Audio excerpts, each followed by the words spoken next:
des Nations Unies, Monsieur le secrétaire général des Nations Unies, Monsieur le haut-commissaire des Nations Unies aux droits de l'homme, Monsieur le chef du département fédéral des affaires étrangères de la Confédération suisse, Mesdames et Messieurs les chefs de délégation.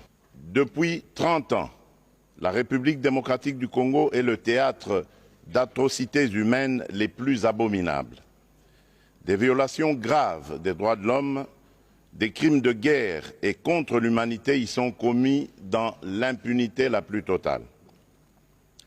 Mon pays est devenu tristement célèbre en recrutement des enfants soldats et en violences faites à la femme qui ont atteint le paroxysme par les viols systématiques des femmes érigées en armes de guerre.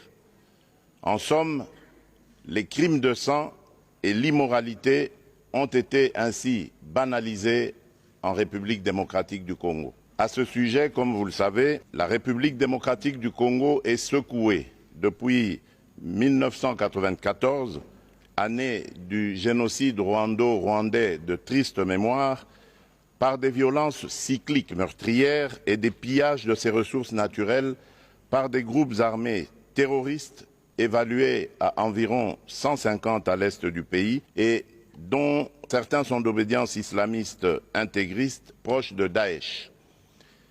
Ces groupes opèrent plus spécifiquement dans les provinces de l'Ituri, du Maniema, du Nord Kivu et du Tanganyika.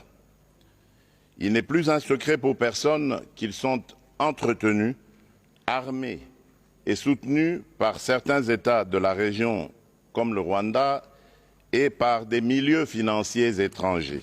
À ces violences des guerres se sont ajoutées celles des pouvoirs publics par suite des restrictions abusives